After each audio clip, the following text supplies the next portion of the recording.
Let's talk Georgia and Florida. Let's get the stats up here on the screen. So Kirby Smart is now 7-2 against the Gators. Won 7 of the last 8 in this series. And like I said before, all but one of those were by multiple scores. I feel like Georgia Florida is a game where, and maybe everyone says this about like every rivalry, but it's one of those where people like to say, "Oh, you throw out the records for this one," and it's just that's not really true at all for this game. The ranked, I was going back to the last 22 years. There's been 9 instances of ranked teams versus unranked teams in this rivalry, and the ranked team is 9-0 in those games. The last loss would have been 2002, Georgia losing to Florida. And Kirby's 5-0 when unranked, when ranked versus Florida, and then like I said, Florida's 4-0 in games where they were ranked versus unranked Georgia. That's 2016, 2015, 2009, and 2006. So a year where it's number 5 versus an unranked team, it should be fairly easy, right? You'd think that. And I really thought that before the season, at this point in the year, this would be a much bigger game. I thought Florida would have a much better record. I didn't think they would have fired their head coach by now, certainly. I didn't think they'd have a losing record. And I also didn't think that Georgia would have this good of a quarterback at this point in the year. I just didn't know. There were a lot of things that I thought Florida was going to be a lot better going into this game, and Georgia I just didn't really know about.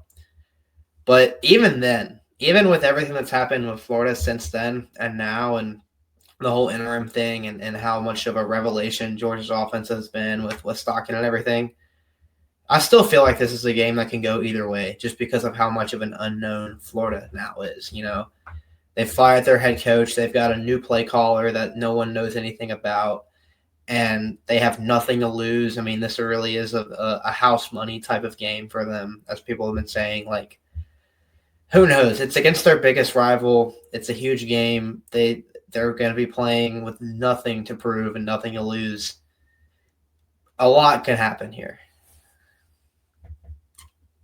Yeah, I think you're definitely right. And I just realized now, too, looking at this Kirby going 3-0 versus Napier, Napier's got to be the first Florida coach that never beat Georgia since it's got to be like pre-Steve Spurrier. Now that I'm thinking about it, to never beat Georgia, because Mullen beat Georgia once. McElwain was 2-1 versus Georgia. Yeah, something like that.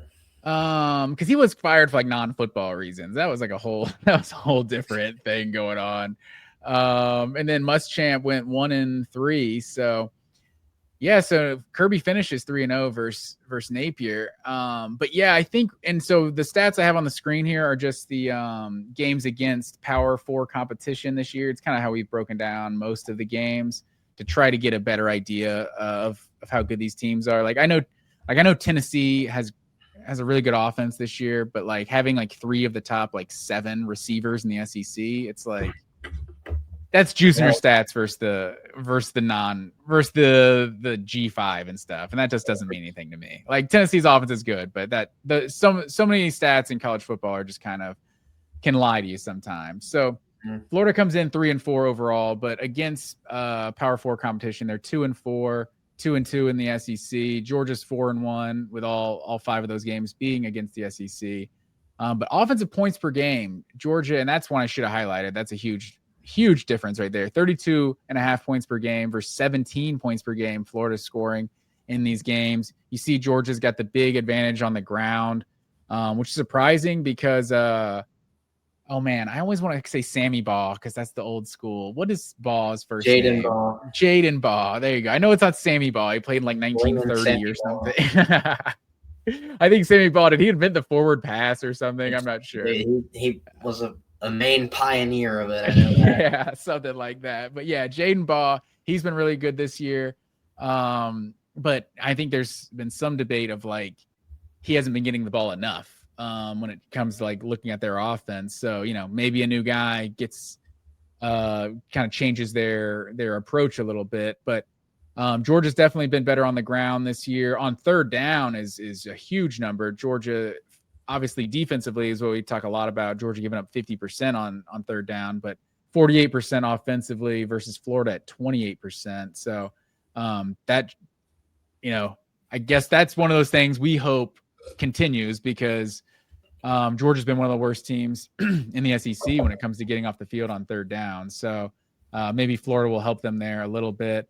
And then just on the ground defensively as well, Georgia's given up just over 100 yards a game versus Florida giving up over 130. And 130, that's on pace with, maybe what Georgia was doing last year, which was one of Kirby Smart's worst defenses of his tenure, really, as far as against the run. But yeah, any of these any stats stand out to you, or where do you want to take this? Yeah, I think the big one is the third down number for Florida's offense. I mean, that's just terrible. Like, if you can't really finish drives at all if you're not picking up third downs like that. 28% is just bad, and that's a big reason. Ultimately, I guess it's the reason that their offense has just not been able to put up points consistently this year, is like they just can't put drives together consistently. And a number like that shows it. Like they've been able to get explosive plays here and there, and they definitely have the guys to do that. But when it comes to being methodical and controlling the ball and really, just playing with pace and tempo, like they haven't been able to really do it because of that, because they've just been bad on third downs. You're muted. My bad.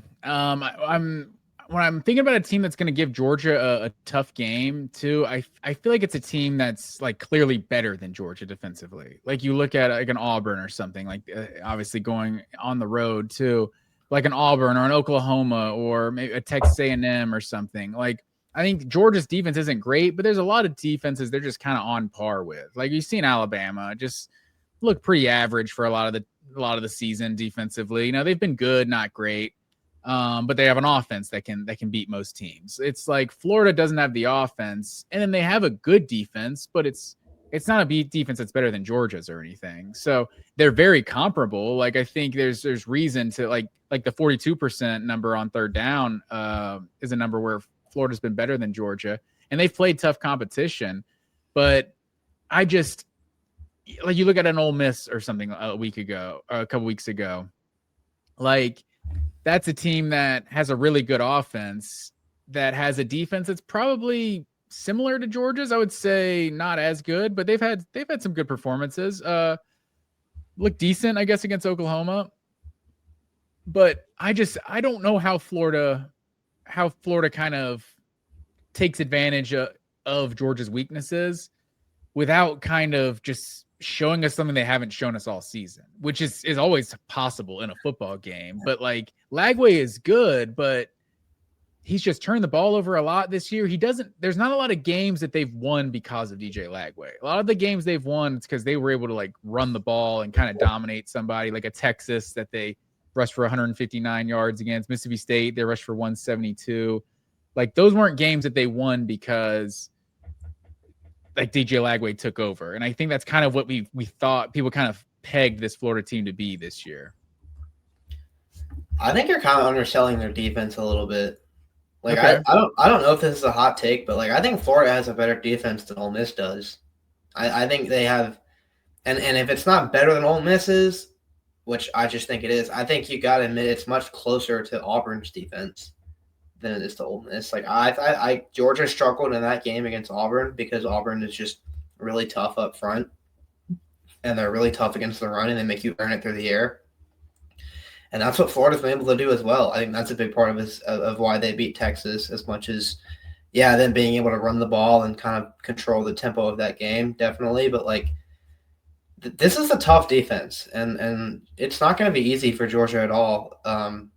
The same way that it was kind of easy for them at times to run the ball against Ole Miss, it's just not going to be that way against Florida. They've been pretty tough against the run this year, and that's where I would look first. Like that's Georgia's big strength on offense is to run the ball, and so I don't know if I think you're kind of right about like Florida might not have a surefire way to attack Georgia's weaknesses, but I think they kind of stack up pretty well against Georgia's strength, which could be interesting. And like the way that you do take advantage of Georgia, I guess, is you take advantage of their weak pass rush and you let some long developing stuff, kind of try to develop for you. And I think they kind of have the guys to do that too. They've got two really good freshman receivers in Dallas Wilson and Vernell Brown who like can make big plays and be really explosive for you. And like if they give Lagway time to throw and really just kind of look down the field, those guys are going to get open eventually. So I like if there's a path to Florida kind of being disruptive earlier in this game and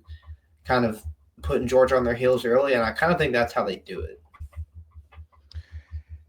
Yeah, I think that's fair. I can't put them. I don't think I can put them on Auburn's level defensively. Like Auburn, this team's given up 84 yards a game on the ground. Florida in all competitions given up 117, 130 against SEC teams. Like you see 131 as you see on the screen there. I don't know what Auburn's number is against everyone. I just see like the total number is, but I just think that Auburn defense, like Georgia wasn't able to run at all. I think Georgia should be able to be balanced. I do agree they're better than Ole Miss's defense.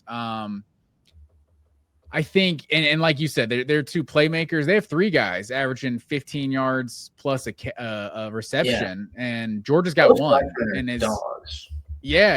And Georgia's got one. His name's Colby Young, and he's out for the season, out indefinitely at least. He's out so he's not. Yeah, I think is that final? Has that been? He broke his ankle. Like he's got to be out for the year or his leg. So. I would assume so. I'm going to put it on like the George Pickens expectations of 2021. Anything we get out of him will be a bonus. I'm just going to assume he's not playing. Exactly. But I'm not optimistic. But that's a whole other